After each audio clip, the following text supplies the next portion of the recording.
जय हिंद साथियों, दोस्तों स्वागत है आपके अपने YouTube परिवार एग्जाम वीर में। मैं सहायक अध्यापक राहुल कुमार आपका स्वागत करता हूं। दोस्तों आज का जो वीडियो रहने वाला है वो एसएससी सीजीएल 2024 के ऊपर रहने वाला है। काफ़ी दिनों से दोस्तों वीडियो नहीं आई है, और अगर वीडियो आई है तो मोबाइल के द्वारा दोस्तों आई गई है, क्योंकि दोस्तों कई सारे कारण थे जिसकी वजह से वीडियो नहीं आ पाई थी। ठीक है, टेक्निकल प्रॉब्लम थी दोस्तों, उसकी वजह से दोस्तों स्टूडियो पर वीडियो नहीं आ पाई थी। आज बात करेंगे कि आप मेंस की तैयारी कैसे करें। देखिए प्रिय दोस्तों, आंसर की आपने सबने देख ली है। जो बच्चे मेंस की तैयारी कर रहे हैं वो इन तरीकों को दोस्तों अपनाकर अपना स्कोर इम्प्रूव कर सकते हैं। और अगर आपका स्कोर कम आ रहा है तो आपको क्या क्या चीज़ें करनी है और किन कारणों से आपका स्कोर कम आ रहा है, सारी की सारी बातें करेंगे दोस्तों इस वीडियो के अंदर। देखिए दोस्तों, अगर मैं बात करता हूँ मेंस आपका मेंस के अंदर कई सारे सब्जेक्ट हैं, जिसमें मैथ, रीजनिंग, इंग्लिश, जीएस। और जीएस के अंदर भी दोस्तों कई सारे सब्जेक्ट होते हैं। जीएस एक अपने आप में काफ़ी चीज़ों का मिक्सर होता है। तो दोस्तों सबसे पहले बात कर लेते हैं कि मेंस में आपके आना क्या क्या है। देखिए अगर मेंस की बात की जाए तो मेंस का जो आपका पेपर है वो 2 घंटे का होना है। ठीक है, 15 मिनट कंप्यूटर के लिए अलग से मिलेंगे, 2 घंटे 15 मिनट का आपका पेपर दोस्तों होना है, जिसमें मॉड्यूल 1, ठीक है, मॉड्यूल 1 मैथ आना है आपका 30 क्वेश्चन, ठीक है, और रीजनिंग आनी है ये चीज़। अगर आप मॉक लगा रहे हैं, आप ये देखिए कि आपका स्कोर इसमें कितना आ रहा है, आपके कितने क्वेश्चन बन रहे हैं। जैसा मान लीजिए भाई आपका 50 बन रहे हैं, 55 बन रहे हैं, 50 बन रहे हैं, ठीक है, 50 प्लस बन रहे हैं या फिर 50 से नीचे बन रहे हैं, आप ये देखिए बस। और क्यों बन रहे हैं, अगर कम बन रहे हैं 40 बन रहे हैं कि 40 के समथिंग बन रहे हैं, 40 से 50 के बीच बन रहे हैं, तो क्या कारण है जिसके कारण दोस्तों आपका स्कोर इतना कम आ रहा है मैथ रीजनिंग के अंदर। तो पहले तो आप ये एनालिसिस कीजिए भाई, मॉक लगाने के बाद में एनालिसिस करना, ठीक है, वो तो अलग चीज़ होती है। लेकिन अगर आपका सिलेबस कंप्लीट नहीं है तो दोस्तों आपका मॉक में स्कोर इम्प्रूव नहीं होने वाला। आप पहले अपने सिलेबस को कंप्लीट कीजिए, आप उन टॉपिक को देखिए जिन टॉपिक में आप कमज़ोर हैं। मैथ के टॉपिक को देखिए, कोई भी चैप्टर जिसे बनाने में आपको देर लगती हो, या फिर वो आपने अभी तक नहीं पढ़ा है, या फिर पहले पढ़ा था आपका रिवीजन नहीं हो पाया, उसकी वजह से दोस्तों प्रश्न नहीं बन पाए हैं। देखिए मॉक का जो स्कोर है, ठीक है, और उस स्कोर में ये तो पेपर के ऊपर डिपेंड करता है। अगर पेपर आपका अच्छे लेवल का आ गया तो मॉक के स्कोर से आपका जो लेना देना है वो ज़्यादा नहीं बनेगा, ठीक है। लेकिन फिर भी मॉक आपको एक कॉन्फिडेंस लेवल बिल्ड करता है।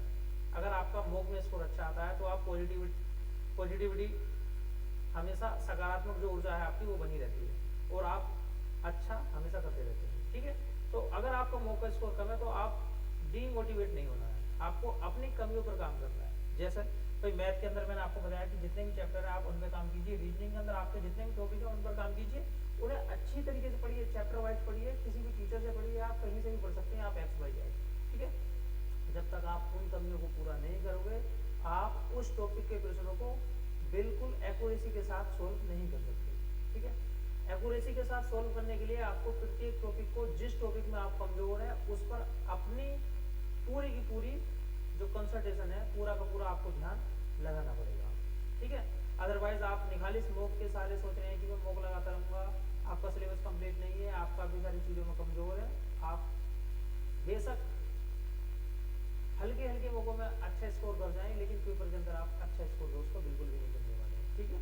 तो आप पहले सिलेबस कंप्लीट कीजिए। देखिए सिलेबस देखिए, आप सिलेबस देखिए, आप अपना सिलेबस रीजनिंग का और मैथ का कितना आपका कंप्लीट है और कितना आपका कंप्लीट नहीं है। दूसरी देखिए इंग्लिश, ठीक है भाई दोस्तों, इंग्लिश जो कि 45 क्वेश्चन आने हैं आपके, 45 मतलब 135 नंबर की सबसे ज़्यादा वेटेज है इंग्लिश का। आपने इंग्लिश पूरी पढ़ रखी है या नहीं पढ़ रखी है, ठीक है। आप ग्रामर को, वोकैब को और जो रीडिंग कम्प्रीहेंशन है उसे कितना टाइम आपने दे रखा है, उसी के ऊपर आपका मॉक का स्कोर डिपेंड करेगा। अगर आपने इंग्लिश में बहुत अच्छा खासा स्कोर दे रखा है तब आप हमेशा मॉक में 35 क्वेश्चन के ऊपर जाएंगे, ठीक है भाई, 35 क्वेश्चन के ऊपर जाएंगे आप 45 में से, अगर आपने बहुत सारी चीज़ें अच्छी तरीके से पढ़ रखी हैं तो, ठीक है। और अगर आपने नहीं पढ़ रखी है और पढ़ भी रखी है तो भी आप प्रैक्टिस करते रहिए, ठीक है दोस्तों। आप पैसेज के लिए अलग से मेहनत कीजिए, ठीक है। बुकैब के लिए आप डेली वेज मेहनत कीजिए, 1 से 2 घंटा बुकैब आप बढ़िया तरीके से और बुकअप भी बहुत सारी होती है, आप सिर्फ एसएससी की प्रीवियस ईयर बुकअप याद करें। आप जो एसएससी की अदर बुकअप है, बैंकिंग की बुकअप है या और चीज़ों की बुकअप है, आप उससे अपने आप को बचाएं। आप एसएससी की जितनी भी प्रीवियस ईयर बुकअप है 10 साल की, 8 साल की, 6-7 साल की, आप उससे ही याद करें, क्योंकि एसएससी बुकअप को दोस्तों रिपीट करती है, रिपीट करने का काम दोस्तों करती है।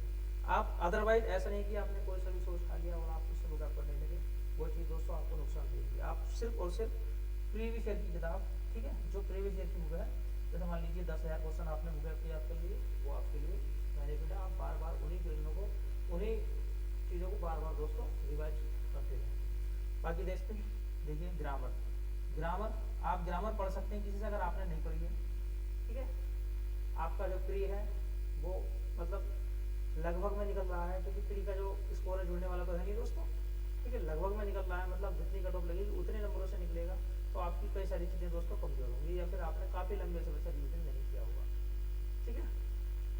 तो आप ग्रामर को पढ़िए, 2 से 3 बार पढ़िए, आप किसी से पढ़ सकते हैं, ठीक है। और इस तरीके से पढ़िए कि आप सारे के सारे सिलेबस को कवर करके चलना है। मतलब आपको ये 3 महीने बिल्कुल गायब होकर जाना है। 3 महीने आपकी स्टडी 10-10 घंटे, 8 से 10 घंटे होनी चाहिए, 8 से 10 घंटे होनी चाहिए, तब जाकर दोस्तों आपका स्कोर 300 से ऊपर जाएगा।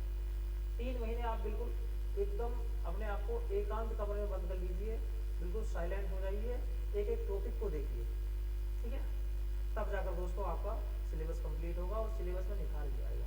देखिए ये सिर्फ इंग्लिश तक सीमित नहीं है, इसके बाद में अभी जीएस भी है, जीएस भी है जिसमें आपके 25 क्वेश्चन आए हैं, ठीक है, जो कि 75 नंबर का है, अच्छा खासा वेटेज है जीएस, ठीक है। और इंग्लिश 45 क्वेश्चन आप देख सकते हैं। अगर मैं बात करता हूँ तो यहाँ पर 5:9 है, 5:9 है, जीएस का वेटेज 5 है और इंग्लिश का वेटेज 9 है।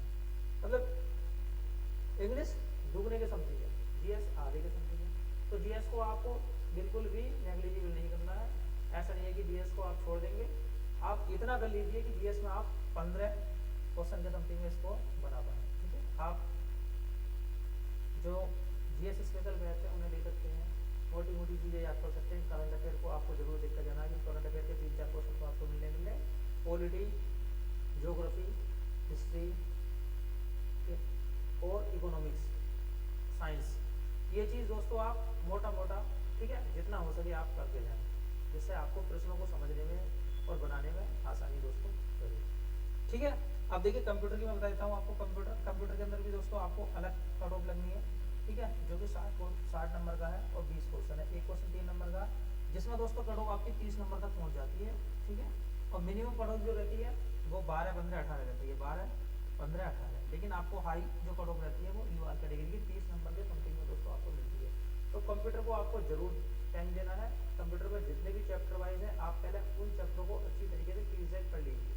ऐसा नहीं है कि आपने डायरेक्ट मोक लगाना चालू कर दिया, आप कंप्यूटर का क्या क्या गया भी बहुत सारे बच्चे अभी नहीं जानते होंगे, एबीसीडी कंप्यूटर की अभी आपको नहीं आती है, तो पहले आप टॉपिक को पढ़िए, टॉपिक को पढ़ने के बाद में आप मोक लगाइए, ठीक है। जब तक आप टॉपिक को नहीं पढ़ेंगे तब तक दोस्तों आप मोक के क्वेश्चनों को अच्छी तरीके से समझ नहीं पाएंगे, और आपकी जो अंडरस्टैंडिंग लेवल है वो इतनी हाई नहीं हो पाएगी जो कंप्यूटर के क्वेश्चनों को पकड़ सके। तो कंप्यूटर वो चीज़ है जो आपकी सारी की सारी मेहनत को बेकार कर सकता है। अगर आपने कंप्यूटर में मेहनत नहीं करी दोस्तों तो आप बहुत ज़्यादा पीछा हो सकते हैं, ठीक है। और बाकी देखिए टाइपिंग को साथ लेके चलें, क्योंकि टाइपिंग बहुत ज़्यादा जरूरी है। कंप्यूटर और टाइपिंग ये 2 चीज़ें हैं जो आपको बहुत ज़्यादा जरूरी है। हालांकि एसएससी की टाइपिंग को ज़्यादा टफ काम नहीं होता है, सिर्फ 8 से 10 दिन काफ़ी होते हैं जिन लोगों ने पहले से टाइपिंग कर रखी है, और जिन लोगों ने टाइपिंग नहीं कर रखी उन्हें महीना 1.5 महीना भी लग जाता है इतनी स्पीड लाने के लिए। तो आप अपनी क्षमता के अनुसार, आपकी जैसी क्षमता है आप उस तरीके से दोस्तों टाइपिंग की तैयारी करते रहेंगे, ठीक है दोस्तों। मिलते हैं नेक्स्ट वीडियो में। आशा करता हूँ कि आपके लिए एक वीडियो हमेशा अपलोड करता रहूँगा। मिलते हैं नेक्स्ट वीडियो में। आज के लिए इतने काफ़ी है। जय हिंद, जय भारत।